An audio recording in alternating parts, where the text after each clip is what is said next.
まあ自分のキャリアを振り返ればすごく順調で、もう本当に今辞めても申し分ないぐらいの結果を余裕で出してると思うんですよ。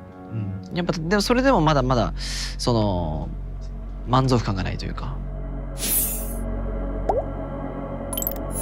Naoya Inoue isn't just making noise in boxing, he's also rewriting the conversation around it, and he is heading straight for Akhmadaliev. From the moment professionals lay eyes on him, even the ones who underestimate him can't help but be stunned. Now he seems undeniably unstoppable. Inoue's rise has the fight world buzzing louder than ever, giving an insight into what a fight between him and Akhmadaliev will look like. Japanese fight is the best fight in the world. In my opinion, I'm nobody, but I think it's the best fight. He's 122 now, right? 122, he'd be going to 135. Why don't they fight 132, something like that? Yeah.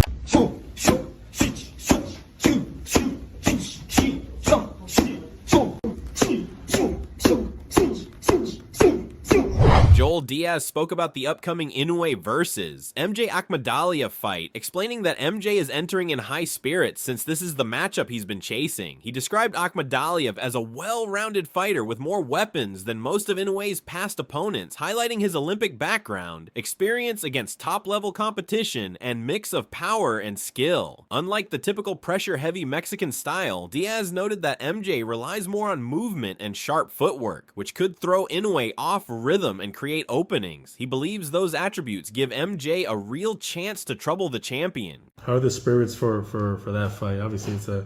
The spirits are great. The spirits are great because this is the fight that MJ has been asking for a while, and he's very motivated. He's very positive about it, and we see a big opportunity, and we're going to take advantage of it. I mean, MJ has a lot more tools than Cardenas. He has power, skill, experience. Remember, he's an Olympian. He's an Olympian, and he's been in tougher fights than at a higher level than Ramon Cardenas. And it just means that they're different styles, right? Ramon is more fajador, more Mexican style. MJ is just more of a more box. elusive. You know, he has more footwork.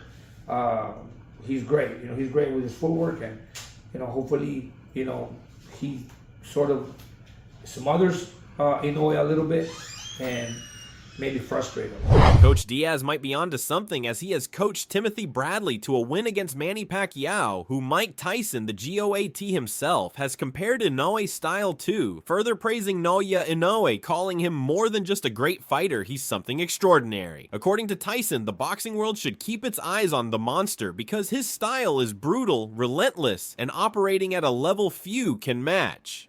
Hey, look up this young fighter called the Monster. You ever hear Monster? No. Japanese fighter called Monster. This is a Monster. Crazy dude. The mean son of a bitch. Oh yeah, you gotta see this bad motherfucker. He don't look like money. He's better than Manny Pacquiao. Manny Pacquiao was good like that. Just as good. He looks like a fucking pop star. Oh, wait till he get on these motherfuckers. The most efficient hunting machine in all of boxing. He's vicious. That's a badass guy he beat too. Broke him down. Ooh. 118? Yeah, and who the hell fights in that fucking division? Bantamweights. Yeah, but who? Some bad motherfuckers. Yeah, some killers.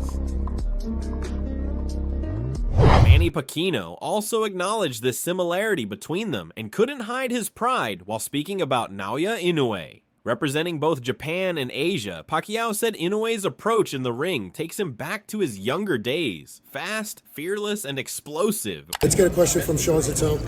Manny, have you had a chance to, do you watch Naoya Inoue? And what do you think of him? And do you see any similarities between yourself and him?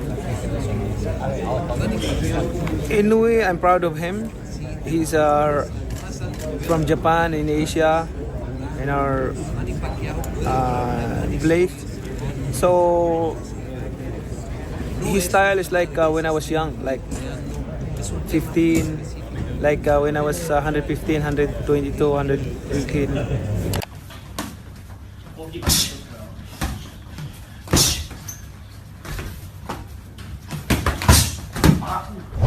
as Gervonta Davis has admitted that he's a big fan of Naoya Inoue, even calling him one of his favorites. He said a matchup between them would be incredible, the kind of fight that would showcase high-level skills and technical brilliance. Still, Davis pointed out that size could be the difference, suggesting he might simply be too big for Inoue if the fight ever came together. I like, what's the guy from Japan? Inoue? Yeah. Do you foresee potentially at some day you guys meeting together, maybe at a catch weight, or maybe if he keeps going up in weight? Probably. Yeah? That would be like a fun fight. Crazy. Yeah, that would be a fun fight. Now that would be technical. That fight right there, like me and him. But I think I'd be too big for him. Probably, yeah. I'd be too big for him. Yeah. But that fight would be like. It's like a dream fight. Yeah. Facts. Another man who'd like to face off with Inoue is Ryan Garcia. He says he can see Naoya Inoue becoming a multi-division world champion, and it got him imagining the future. What if the two of them met at 140 in Japan? Garcia believes it would be nothing short of massive, a global spectacle that could go down as one of the biggest pay-per-view events in boxing history. Because I believe Inoue can become a multiple weight world champion. So I'm thinking, what if one day we fight at 140? I'm talking about future, and we do it in Japan. It'll be huge, huge. Mark my words. If it somehow plays out that way, I think that fight will be one of the biggest pay-per-views of all time. Remember, I just said that. The man who's going to soon face Inoue, MJ Akhmadaliev, broke down his technical skills, allotting them points from 1 being the lowest to 10 being the highest. The highest for him is the footwork and the jab of Inoue in the technical department. This makes sense, as Inoue, when sparring and delivering those jabs, looks like a blur of movement.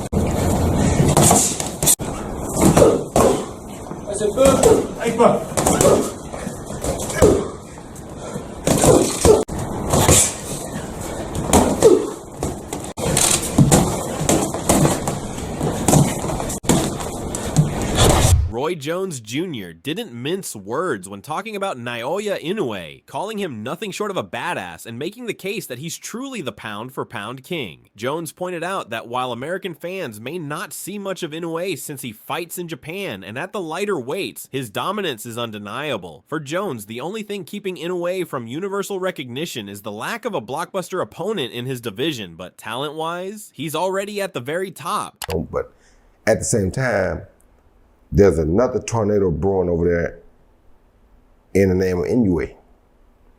He just won. That is a bad dude. You hear me? Say what you want. I know he way over there in Japan or wherever he is, but that is a bad dude. You understand me? They don't give him the credit because we don't see him that much. That dude right there, I think that dude really is pound for pound number 1.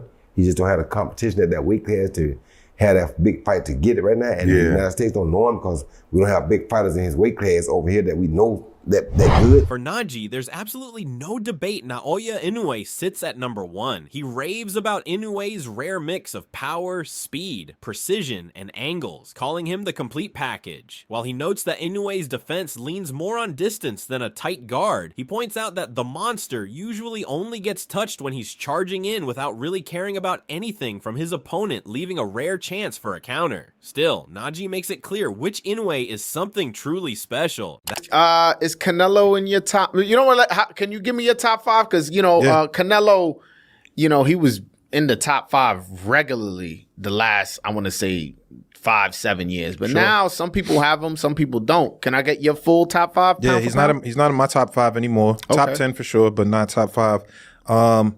Number 1 for me is Inoue. Ooh, that's my number 1 too. Yeah, I think that kid is like he's special. I think that kid is special. Power, speed, angles, precision. Like he has every day. I mean, his defense could get better, but he has the defense. Like his defense is more like distance than actual like high guard or like whatever. But he's he's more protective when there's things to worry about coming back. The times that I've seen him get caught, like against Luis Neri, it's more so, I just don't respect you and I'm coming in so crazy, and he could get hit with a counter shot like in that way, which we saw. But Inoue is special, so I think he's number one. That special technical skills might just come from his severe routine that he has been committed to since he was young and has stuck to it till date, and that begins very early with hard work of running 10 kilometers and leads to many strength and technique building activities throughout the day, ensuring his skills are honed every day. 井上選手の一日は10キロのロードワークから始まります。走り終えた後、向かったのは自宅の離れ。ここが幼い頃からの練習場です。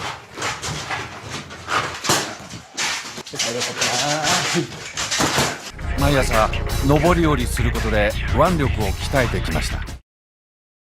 さらにこんなトレーニングも考え出しました。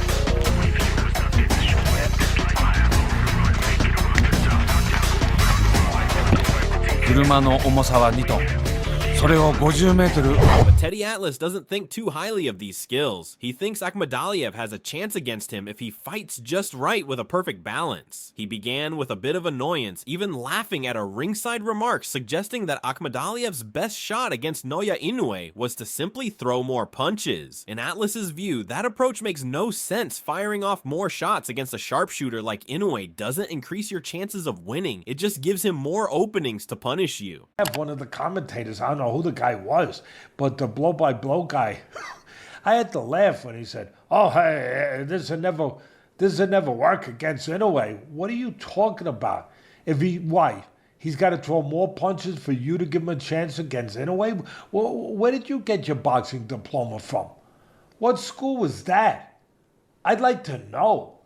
So he's going to have a better chance, in your estimation, to beat Inoue because he should be throwing a lot more punches.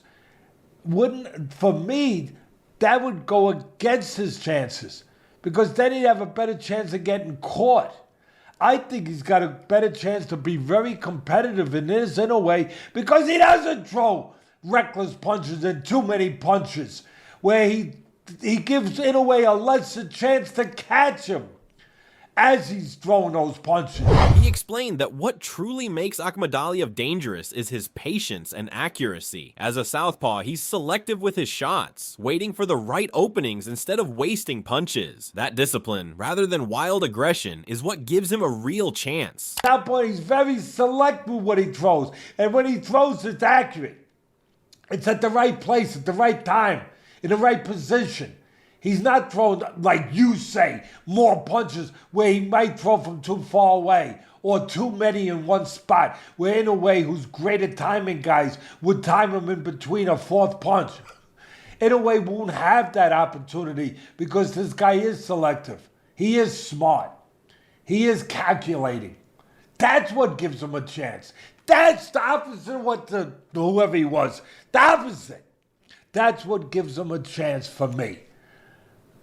Yeah, could he get out of it? When asked if Akhmadaliev could be outworked, Atlas dismissed the idea, at least from Akhmadaliev's perspective. He explained that MJ uses his legs to manage distance, with his footwork serving as his defense. He'll make an opponent miss, then quickly reset and be ready to fire again. Hustled, but in his mind, he won't get out hustled. You know why? Because his control with his legs of range takes care of his defense where you're not landing on him.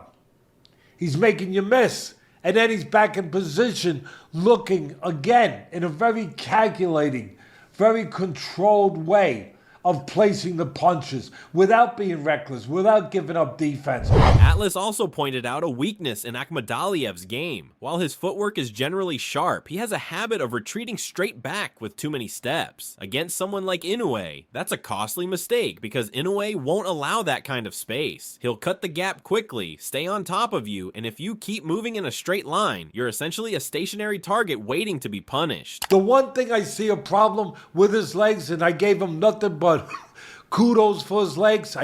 Now I got to give him a little correction. His legs are good, but he goes back too many steps in a row back. He'll go back 2-3 steps in a row. You don't do that. You don't do that. When you go back 2-3 steps in a row, You give a guy like Inoue and he'll pick up on it. Oh my goodness, he'll pick up on it fast. Where he'll follow you. He'll follow you tight. Not follow you loose where you go back and you can counter him coming in. But he'll follow you tight. Whereas you go back 2, 3 in a row, you're still in that track. You're still on that path of straight in front of him. He'll catch you.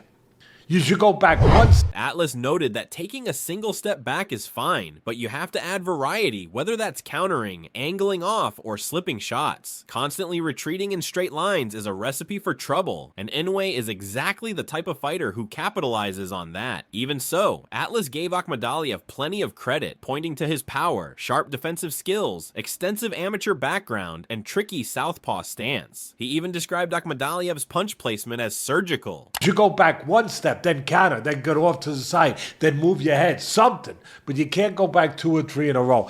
With the wrong fighter, you could pay a price, and Inoue would probably be the wrong fighter too. But I see him as giving in, or he can punch. Again, he doesn't waste anything. His defense is good. He's got the amateur background.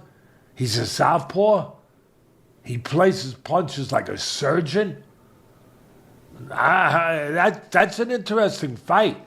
Atlas highlighted Akhmadaliev's fight with Castillo as a perfect example of his approach. Rather than forcing an early finish, he broke him down methodically, piece by piece. The opening rounds weren't explosive, but with each exchange, Castillo's foundation weakened until it eventually collapsed. That steady, calculated dismantling is the kind of performance that really grabs your attention. Interesting fight. Look, he broke down Castillo. He broke down a guy with 38 fights, a game Castillo, very game, but he kind of broke him down brick by brick. Just, and that's why it wasn't a scintillating fight the first 3-4 rounds, but he was taking bricks away. And then all of a sudden, the whole freaking foundation collapsed. To me, that's what he did. And when you're taking brick by brick, it's not exciting. It's not. I'm the first one to admit that. But then all of a sudden, when the house falls, that kind of gets your attention.